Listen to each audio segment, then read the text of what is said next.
Salam, hörmətli əməkdaşlar. Hər birinizi xoş gördük. Bugün də hava çox gözəldir və mövzumuz da bugünkü hava dəyişimi, bu aylarda gördüyümüz hava dəyişimi ilə əlaqəli olacaqdır. Mən Cəfərli Turanə, ixtisasca biokimyaçı, diyetoloq, nutricoloq kimi də fəaliyyət göstərirəm. Savira Wellness-də təlimçi həm ekspert kimi çalışıram. Və əlbəttə ki, biz mövzu seçərkən ümumi olaraq həm sizləri, həm bizim ətrafımızda baş verən prosesləri nəzərə alırıq ki, çünki bu həm sizin işinizi daha sağlam şəkildə görməyə kömək edir. Və adından da göründüyümüz kimi bugünkü təlimimiz noyabr ayında baş verən prosesdir ki, hansı ki mən də, sizlər də, hər birimiz biz son zamanlar nə hiss eləyirik? Havaların günüz vaxtı çox isti keçməsi əlbəttə ki, bu bizim bədənimizdə proses olaraq dəyişiklik halına gətirir, çıxardır və axşam isə istər-istəməz bir sərtlik müşahidə olunur. Bəzən insanlar, yəni ümumi olaraq bunun fərqində olmurlar, lakin bu proses yavaş-yavaş gedən bir proses olduğu üçün və dəridə də öz əksini tapır. Noyabr ayında ümumi olaraq termal dəyişiklik, yəni hal-hazırdakı bu son dönemdə olan biz hava dəyişimindən danışırıq. Ümumi ola bilər, bəlkə də gələn il bu haqda heç danışmayacağıq. Gələn illər inşallah sağlıq olsun. Bəlkə də havalar daha fərqli olacaq. Soyuq da ola bilər, bundan da isti ola bilər. Yəni son dönemdə deyirəm. Çünki havalar payiza girən dönemdə çox kəskin soyuğa gedir. Sonra isə havalarda bir yaz havası müşahidə olunur. Əlbəttə ki, bu da bizim həm immun sistemimizə, həm də dərimizə təsir edir və bilirəm ki, ətrafınızda da bax bu devirdə birdən belə istinin olması, sonra axşam belə kəskin düşməsi hətta immun sistemə təsir edir. İnsanlarda immun sistemin zəifləsə də bir çox xəstəliklərlə üzləşirlər. Elə də dərimizə təsir edir. Çünki noyabr ayında son zamanlarda, yəni bu 2-3 həftədən söhbət gedir ki, e, gün ərzində temperatur 19-22 dərəcə olur. Axşam isə bir andan 11-14 dərəcəyə qədər düşür. Bunu insanlar sırf sərinləşmə kimi və yaxud da hava çox gözəldir deyə hər kəs bir-birinə deyir. Lakin burada dəridə bir müdafiə sistemində bir zədələnmə görürük ki, bu da əlbəttə ki, bizim dərimizə yaxşı təsir göstərmir. Noyabr ayında bax bu temperatur dəyişikliyinə baxdıqda ümumi olaraq niyə təhlükəli sayılır? Çünki insanlar, yəni əksər insanlar hava yaxşıdır deyə düşünürlər, amma ən əsas şeyi unudurlar ki, günəş öz işini görür. Yəni yaydakı kimi də günəşin öz ultrabənövşəyi şüaları bizim dərimizə məruz qalır və bu da əlbəttə ki, bizim dərimizə zərər verir və bundan əlavə də yenə də bu ay ərzində bizim dərimizdə bu qocalma prosesi əlbəttə ki, sürətlənə bilir. Bundan əlavə külək olur, isti külək deyək ki, bunlar da bizim üzümüzün xarici qatını quruyur. Çünki külək bilirik ki, həmin bu nəm balansını pozduğu üçün və ultrabənövşəyi şüaya da məruz qaldığı üçün dəri baryeri zədələnir. Axşam isə nə baş verir? Axşam bu dəyişkən havalarda bizim dəri baryerimiz başlayır şok halına düşməyə ki, günüz çox isti idi. Birdən hava dəyişkənliyində və dəridə bu qoruma prosesi. Bilirik ki, axşam dərinin əsas funksiyası özünü qorumaqdır. Və temperaturun belə 10-15 dərəcə fərqi olduqda burada artıq dəri bir stres halını yaşayır, hansı ki buna tibbi dildə termal stres deyirlər.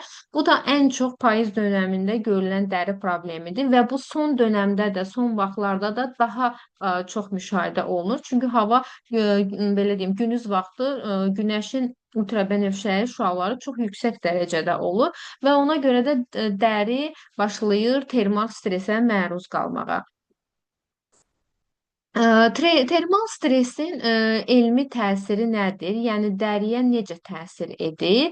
Termal stres dedikdə həmin bu dərəcənin dəyişməsi nəticəsində əmələ gəlir. Lakin burada proses olaraq istilik baş verir. İlk, yəni günün birinci yarısından söhbət gedir. İstilik burada əlbəttə ki, dəridə su itkisini lazım olduğu üçün, artırdığı üçün burada bizim bəzən olur ki, dərini nəmləndirə bilmirik. Çünki payızdır deyə, yəni ehtiyac yoxdur deyə burada insanlarda bir belə fikir formalaşır ki, yəni artıq payızdır, lakin bu istini, ultrabənövşəyi şüaları nəzərə almırlar. Burada su itkisi əlbəttə ki, daha çox müşahidə olunur. Və burada lipidlər sulanır və sulandıqca da baryerimiz zəifləyir. Axşam sərinliyi isə damarlarda daralır və bu damarlar daraldıqca da bizim dərimiz daha çox qızarır, həssaslaşır. Və damar daraldıqca da burada dəri quruduqca da dəri balansında yağ zonaları daha da çox yağlanmağa başlayır. Çünki dedik ki, bu devirdə, bu payız dönəmində, bu noyabrın bu temperatur dəyişkənliyində külək də olur və bundan əlavə də su itkisi daha çox olduğu üçün bizim dərimizdə demək olar ki, sebum artır. Niyə? Çünki dəri şoka düşdüyü üçün, stresə məruz qaldığı üçün bilmir neynəsin və istər-istəməz burada yağ vəzlərini daha aktiv edir ki, çünki dərinin əsas işi qorumaqdır.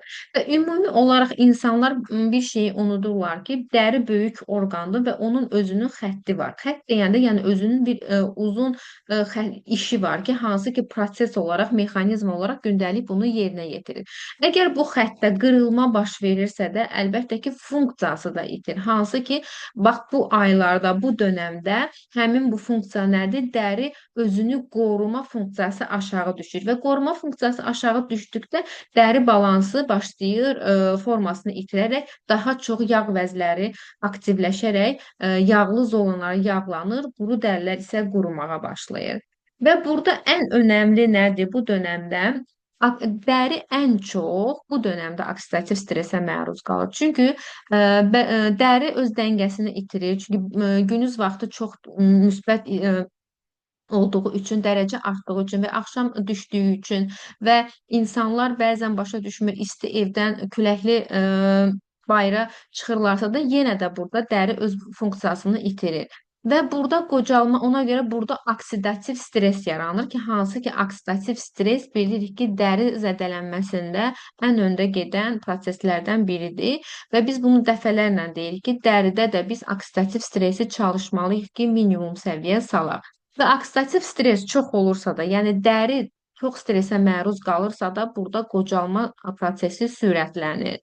Əslində bu devirdə, yəni indi hal-hazırdakı bizim bu yaşadığımız bu ayda, bu devirdə dəri yalnız 3 şey istəyir. Nə istəyir dəri? Baryerini gücləndirmək istəyir, nəmlilik istəyir, bir də antioksidant qoruma istəyir. Çünki bu devirdə, bu hal-hazırdakı bizim yaşadığımız son bu günlərdə bizim dərimizdə baryer pozulmağa başlayır. Bir də birdən baş vermir. Yəni bunlar yavaş-yavaş gedən prosesdir.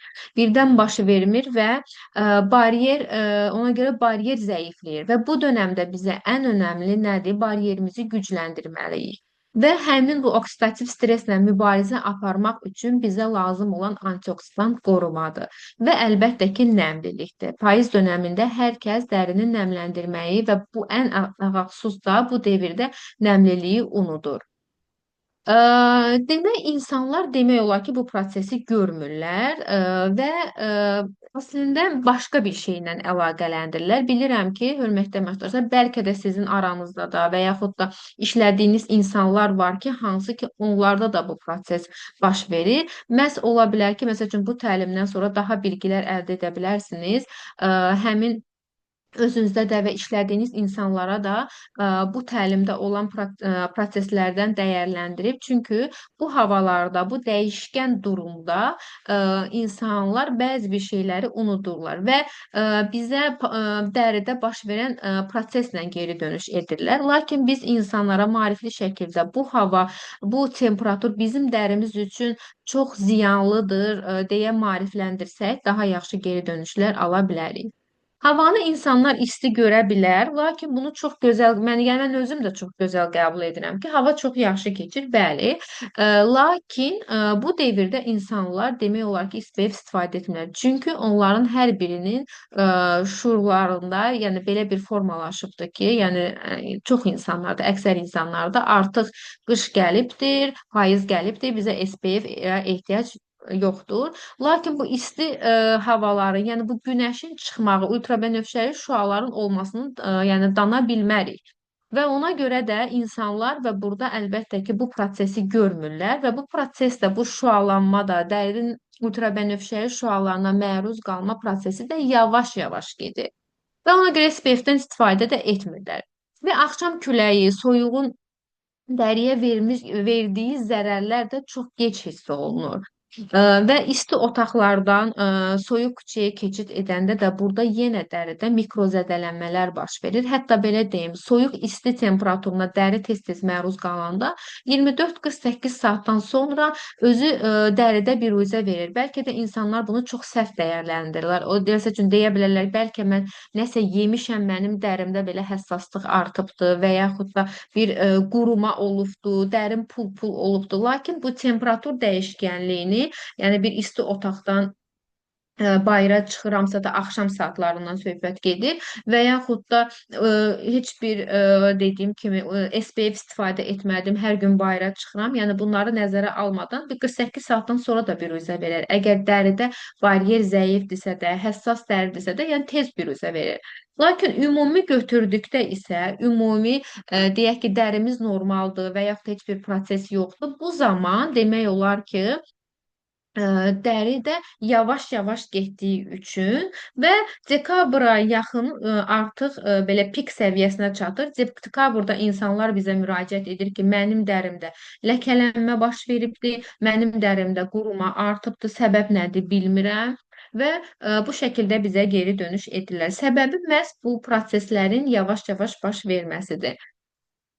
Termal dəyişikliklərin gündəlik ziyanlarına baxdıqda dediyim kimi biraz əvvəl bir müddətdən sonra nə baş verir dəridə? Yəni dəridə dartılma, tez zonasında yağlanma. Məsəl üçün necə olur ki, əvvəl məsəl üçün yağlanmağı olmur. Bir insanın heç bir yağlılıq dəridə heç bir yağlılıq heç bir zaman olmayıbdı. Lakin indi yaşadığımız hal-hazırdakı proseslə, hal-hazırdakı hava iqlimini bir iki həftədən sonra dərisində yağlanma görürük. Çünki səbəb odur ki, həmin bu hava şəraiti bizim dərimizin baryerini zəiflədir və dəri istər-istəməz o funksiyasını gücləndirir.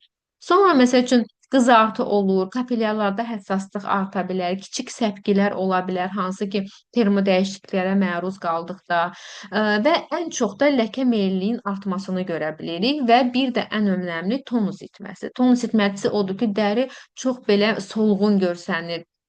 Demək olar ki, dəridə enerji yoxdur. Dəri özü bir orqan olduğu üçün necə digər orqanların işi varsa da, tonusa ehtiyacı varsa da, suya ehtiyacı varsa da, lazımi qida maddələrinə ehtiyacı varsa da, dəri də eyni. Lakin bu devirdə biz ona kömək etmirik və səbəbini də bilmirik, fikir də vermirik və bir aydan sonra, 2 həftədən sonra biz bax bu sadaladığım bütün bu gündəlik proseslərlə üzləşə bilərik. Və bu ayda ən çox zərər görən dəri tipləri hansıdır? İlk olaraq qarışıq dəridir. Çünki bu dəri tipləri ümumiyyətlə onsuz da bunlarda funksiya olaraq dəyişkən olduğu üçün və bu termal şok da, bu termal dəyişiklik də həmin bu qarışıq dəri tipinə çox təsir edir. Bundan əlavə həssas dəri tipləridir ki, hansı ki, həssas dəri tipləri daha çox bu ayda daha çox qıcıqlanma yarandığı üçün, gündəlik olaraq biz ona lazım olan qida maddələrini vermədiyimiz üçün və ona görə də daha çox bu dərilərdə biruzə verir. Quru, çox quru dərilər daha çox bu payızm dönəmində demək olar ki, üzlərində quruma gedir. Hələ xroniki xəstəlikləri də varsa da daha çox şiddətlənir. Hansı ki, bu şəkərli diabetdir, Hashimoto'dur. Bu aylarda daha çox dəridə quruma müşahidə olunur. Və ən önəmli ləkəli pigmentasiyalı meyilli insanlar. Bir insan bilir ki, mən ləkəyə, pigmentasiyaya çox meyilliyəmsə, əlbəttə ki, bu dövrdə SPF-i unutmamalılar. Və son zamanlarda demək olar ki, əvvəllər deyirdilər, düzdür, yəni 50% SPF ziyandır. Mən yenə deyirəm, yəni yayda olan təlimlərdə ki, onların ən önəmli kimyəvi filtrlərinə görə fərqlənirlər. Və son zamanlarda 90% demək olar ki, dermatoloji institutlardır, dermatoloqların özləri belə, hətta kişilərə belə, yəni bilirik ki, kişi insan, yəni olan insanlar bu SPF-dən istifadə etməyi sevmirlər. Heç başa da düşmürlər ki, lakin elə deyil. Hətta yeniyetmələrə belə, hansı ki, bu akneli xəstələrdir və yaxud da dəri ləkələrinə meylli insanlardır. Yəni bu SPF unutmalıdır. Yəni bir insan bilir ki, mənim dərim ləkəyə, pigmentasiyaya meylliyəmsə, bunlar 100% işlətməlidirlər bu aylarda, bu günəş şüaları olan devirdə. Və belə ümumi götürdükdə isə 25 yaşdan böyük olan hər kəs əlbəttə ki, bu zərərlərlə üzləşə bilər. Çünki və ümumi olaraq deyə bilərsiniz ki, niyə bunlar məsəl üçün daha öndə gedir? Çünki onsuz da bunların dəri baryerləri çox zədələnibdir və dəri baryerlərində artıq çökmə müşahidə olunur və ona görə də ilk öndə gedən, yəni birinci tutulan bu prosesdə, bu hava durumu ilə əlaqəli bu dəri tiplərinə məxsus olan insanlar olacaqdır. Və indi isə biz ümumi danışdıq ki, bu ayda dəridən necə bir proses gedir, insanlar fərqində olmurlar və bizim məqsədimiz insanlara bu devirdə dərilərinə kömək etməkdir ki, digər yaxın günlərdə həmin bu proseslərlə üzləşməsinlər. Bu ayda əslində belə deyim, iki qayda var ki, iki qayda nədir? Biri qorunmadır, biri bərpadır. Və biz bunu rutin olaraq iki hissəyə bölürük. Bəli, axşam rutinləri fərqli olur, səhər rutinləri fərqli olur. Yəni içindəki olan tərkib maddələrə görə, proseslərə görə, mexanizmlərə görə bölünür. Və bu ayda belə deyim, bizim məqsədimiz nə olacaqdır? Bu ayda bizim məqsədimiz səhər qorunma olacaqdır, axşam bərpa olacaqdır. Yəni bu ikisini biz qarşımıza bir məqsəd kimi qoymalıyıq ki, gələcəkdə, yəni yaxın günlərdə həmin bundan əvvəl sadaladığım proseslərlə üzləşməyək.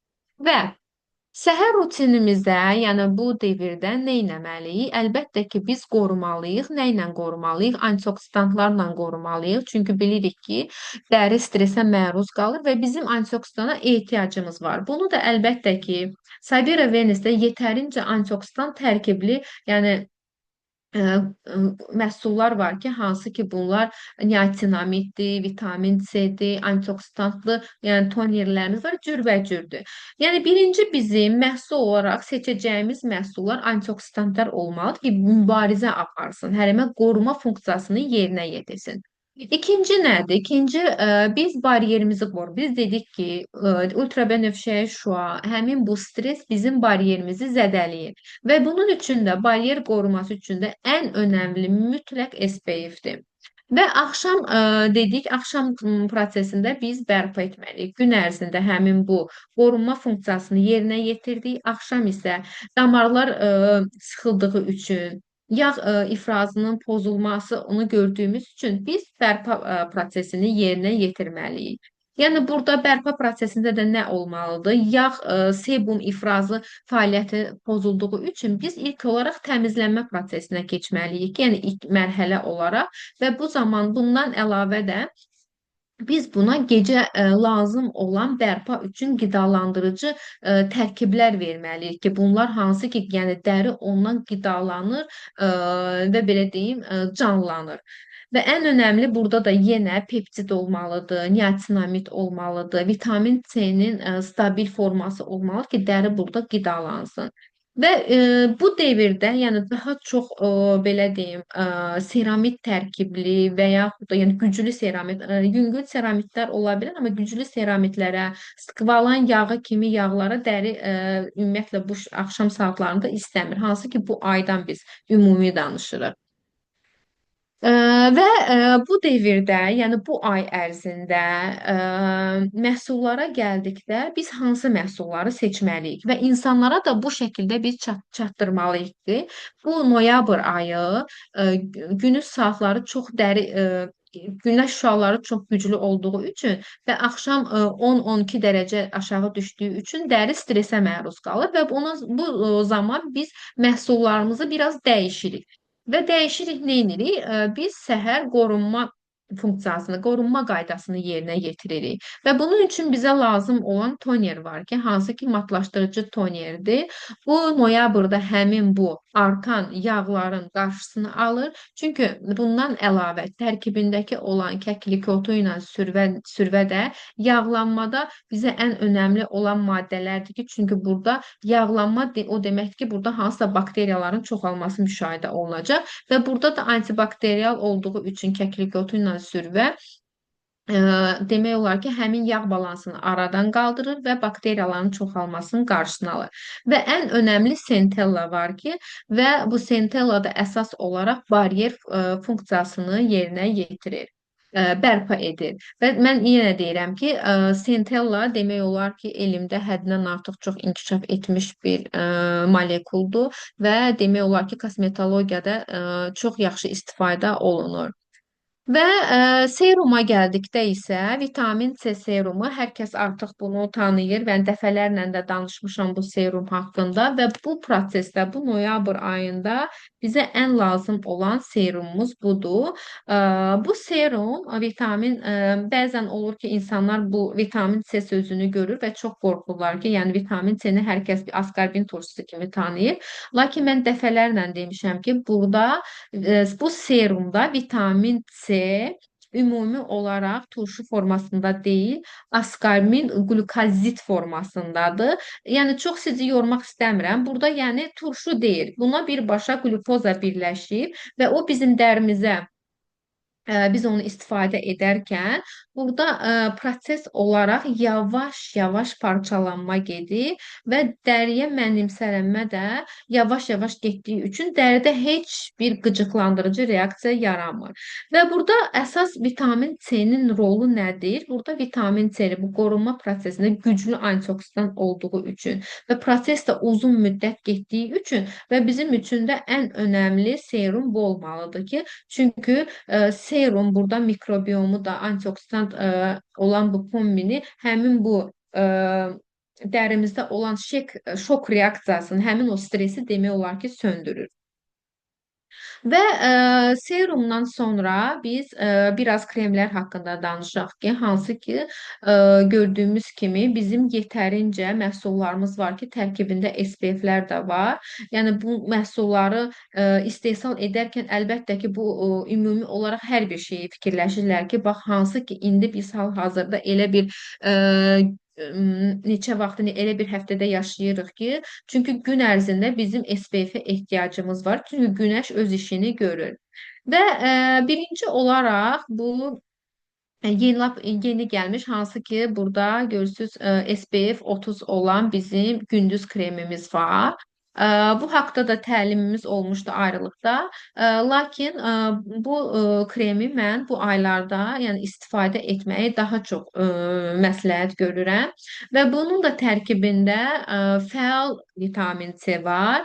Burada isə etil askorbin formasındadır. Bundan əlavə yenə də burada bizə lazım olan antioksidantlar var ki, hansı ki albalı, nar, üzüm ekstraktlarıdır. Bir də yüksək effektiv ultrabənövşəyi filtrləri var ki, hansı ki gördüyümüz kimi daha çox, ən çox ultrabənövşəyi filtrli kompleksli kremimiz bu kremdir ki, hansı ki bu ayda daha çox bizim ehtiyacımız var.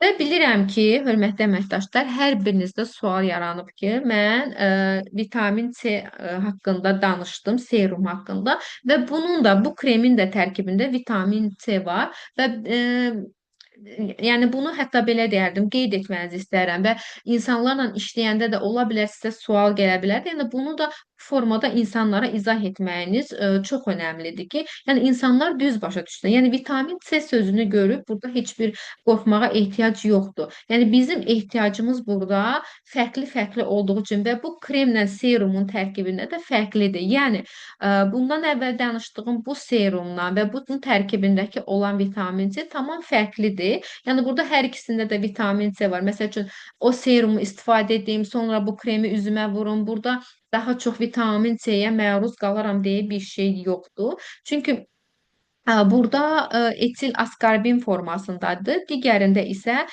askarbir qlukozamid formasındadır. Hansı ki dedim ki ona glukoza birləşibdir. Demək onun parçalanması yavaş gedir. Bunun parçalanması isə etil askarbinin tez gedir. Yəni digər dərimizin dərin qatlarının işini görür. Bu etil askarbin isə bizim yəni dərimizin ön hissəsində olan baryer, yəni epidermis hissəsində olan funksiyanı yerinə yetirir. Yəni orada tez parçalanaraq orada öz işini görür. Bir də fərqli formada olduğu üçün hər birinin parçalanması fərqlidir. Yəni ona görə burada hər ikisini istifadə etməklə toksiklik bir şey yoxdur. Daha yaxşı biri birini tamamlayan bir formadadır. Və dediyim kimi bu prosesdə bizə antioksidant lazım olduğu üçün ona görə mənim ən çox önərdiyim, məsəl üçün bu ayda istifadə edəcəyimiz ən önəmli gündüz kremi olan tərkibində də dediyim kimi SPF mütləq olduğu üçün bu kremdir.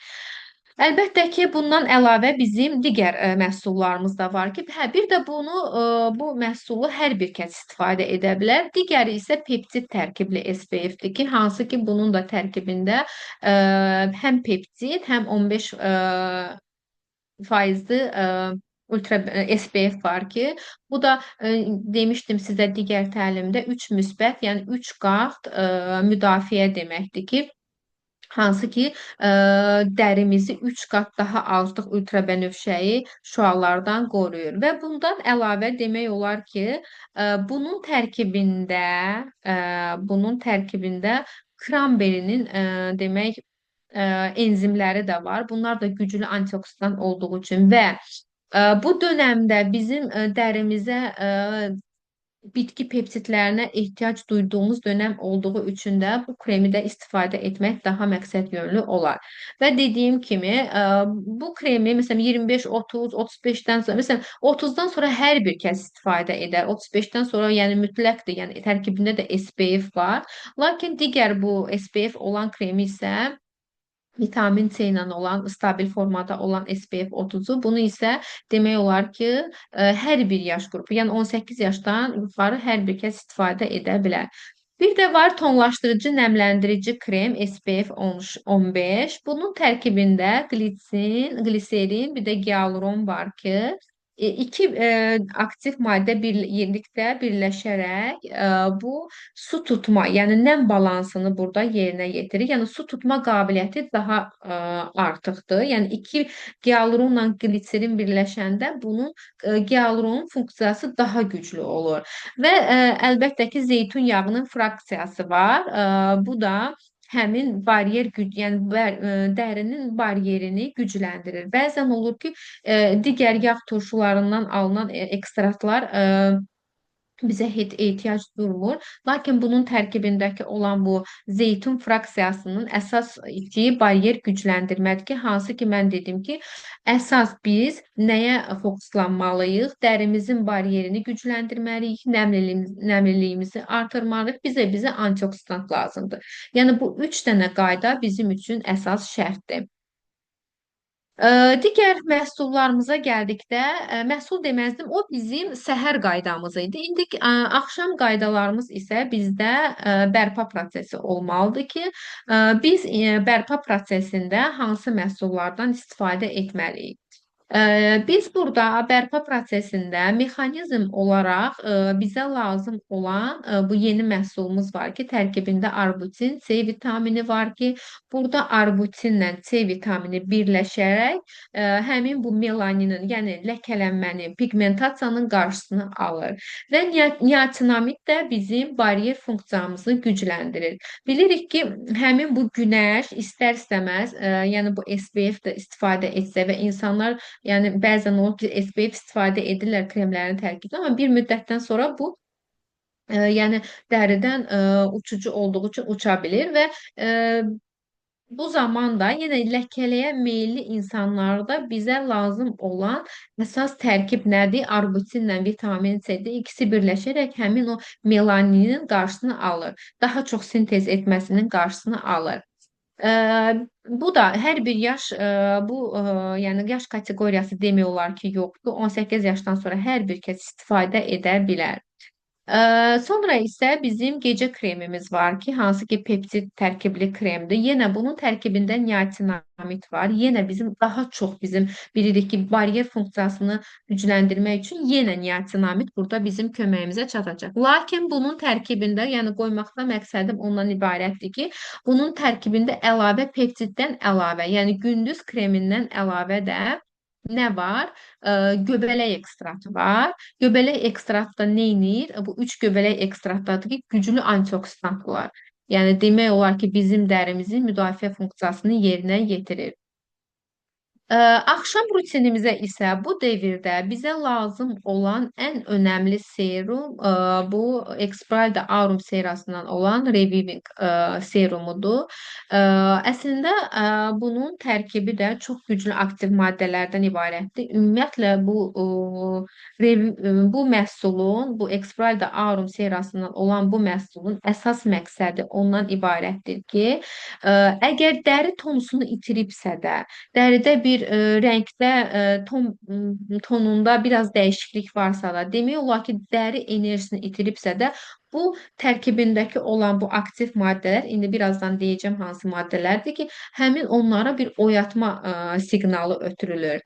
Və bir üçlük var tərkibində, demək baldır, arı südüdür, propolisdir. Əslində bu üçlük çox güclüdür, hansı ki, çox nadirdir. Yəni bu üçlüyün bir yerdə olması belə nadirdir. Çünki qışa keçid dövründə dəri demək olar ki, lazım olan qida maddələri lazımdır. Hansı ki, bu üç dənə bu aktiv maddə bizim dərimiz üçün mükəmməl bir qidadır ki, hansı ki, bu serumun tərkibində var. Əlavə demək niatinamid var bunun tərkibində və demək olar ki, bir də urea adlı zülal var. Bu da kiçik bir zulaldır. Bu zulalın da əsas işi dəridə təbii olduğu üçün dəridə bu nəmlənmə prosesini uzun müddətli saxlayır. Və ona görə də axşam saatlarında biz bunu istifadə etməyimiz daha məqsəd yönlüdür. Sonra keçək əlbəttə ki, biz üz haqqında danışdıq. Bəzən olur ki, insanlar dərilərini, yəni bədənlərini unudurlar. Bu devirdə bizə köməyimizə çatan 3 duş gelimiz var ki, hal-hazırda da ikisi yeni gələn məhsullardandır və tərkib hissələri çox mükəmməl şəkildədir. Yəni bir ekspert olaraq, bir təlimçi olaraq hər birinin tərkibinə baxdıqca hər birində mənə onlara qarşı bir sevgi artır. Çünki həqiqi bizim dərimizin ehtiyac olduğu maddələr var. Və insanlar mən çox rastlaşmışam ki, duş geli seçərkən heç kəs tərkibinə baxmır, sadəcə duş gelidir deyir, yəni alırlar, amma qətiyyən belə olmamalıdır. Dəri tipləri də fərqlidir. Dərinin ehtiyac duyduğu qida maddələri də fərqlidir. Hansı ki, bu devirdə də bizim köməyimizə çatan 3 duş gelimiz var ki, İlk olaraq bu gilə meyvəli ekstraktlı duş gelini seçə bilərik. Çünki yenə deyirəm, bu ayda, noyabr ayında bu havaların dəyişkən olmağı bizim ən çox ehtiyac duyduğumuz antioksidantdır. Və bu duş gelinin tərkibində olan güclü antioksidantlar sayəsində, gilə meyvə ekstraktları sayəsində bizim dərimiz təmizlənir və antioksidantlarla qidalanır. Yəni yüklənmək üçün ideal bir formuladır. Və digəri isə iynəyarpaqlı bitkilərindən alınmış. Həmin o bədənimizdə olan termal stresi aradan götürmək üçün biz bu duş gelini məsləhət görürük ki, bu bitki ekstraktları sayəsində, iynəyarpaqlar ekstraktları sayəsində həmin bu stressdən azad ola bilərik. Və əlbəttə ki, bir də çay tikanı haqqında danışmaq istəyirəm. Çay tikanın duş geli haqqında və ümumi olaraq duş gellərini nəzər yetirəndə olmazsa olmazlardan biri də mənim üçün bu çay tikanı yağıdır və bu haqqda da çox danışmışam sizlərə. Yenə də deyirəm, bunun demək tərkibindəki olan yağ turşuları demək olar ki, həm 3, 6, 9, 7, yəni yağ turşularının sayı çox olduğu üçün əsas funksiyası bizim dəri bariyerimizi gücləndirməkdir və ən əsas da onu gücləndirdikdən sonra onu aktivləşdirir və onun üçün də bu dönəmdə biz bu 3 dənə məhsulu ən önə qoymalıyıq ki, insanlara belə tövsiyə etməliyik ki, sizin bunlara hal-hazırda ehtiyacınız var. Ə, Ümumi olaraq sonda bunu demək istəyirəm ki, bu ay dəridə baş verən dəyişiklik hava ilə yəni bağlı olsa belə bunu düzgün dəyərləndirmək lazımdır. Biz ümumiyyətlə hər bir dərimizdə baş verən prosesi sırf həyat tərzimizlə deyil, hava ilə də bağlamalıyıq ki, çünki ona uyğunlaşdırdıqda, qoruduqda daha yaxşı nəticə, parıltı və rahatlıq əldə edə bilərik. Sabira Wellness-in məhsulları da məhz bu dövrdə lazım olan ehtiyac maddələri var ki, hansı ki Sabira Wellness-də də yetərincə bu maddələr var. Yəni maddələr dedikdə nəzərdə tutduğum bərpa edici maddədir, antioksidant maddədir, qidalandırıcı maddələrdir, nəm itkisini geri qaytarmaqdır, nəm tutma qabiliyyətini artıran maddələrdir ki, hansı ki Sabira Wellness-də yetərincə var və bizim dərimizdə baş verən bu termal şokdan çıxarmaq üçün ən təhlükəsiz hesab olunan məhsullardır. Və ümid edirəm ki, bu təlimdən sonra hörmətli əməkdaşlar, hər biriniz öz həyatınızda, şəxsi həyatınızda və iş həyatınızda biraz dəyişiklik edəsiniz. Çünki çox önəmlidir. Dediyim kimi ola bilər ki, bir iki həftədən sonra, bir aydan sonra dekabrın sonunda insanlar bizə şikayətlərlə geri dönüş etsinlər. Məhz səbəbləri bu prosesdən də ola bilər və bunları hər biriniz nəzərində olsun. Ümid edirəm maraqlı təlim oldu. Hər biriniz yetərincə lazım olan suallarınızın cavabını burada tapa bildiniz. İnşallah gələn təlimdə görüşmək ümidi ilə çox sağ olun.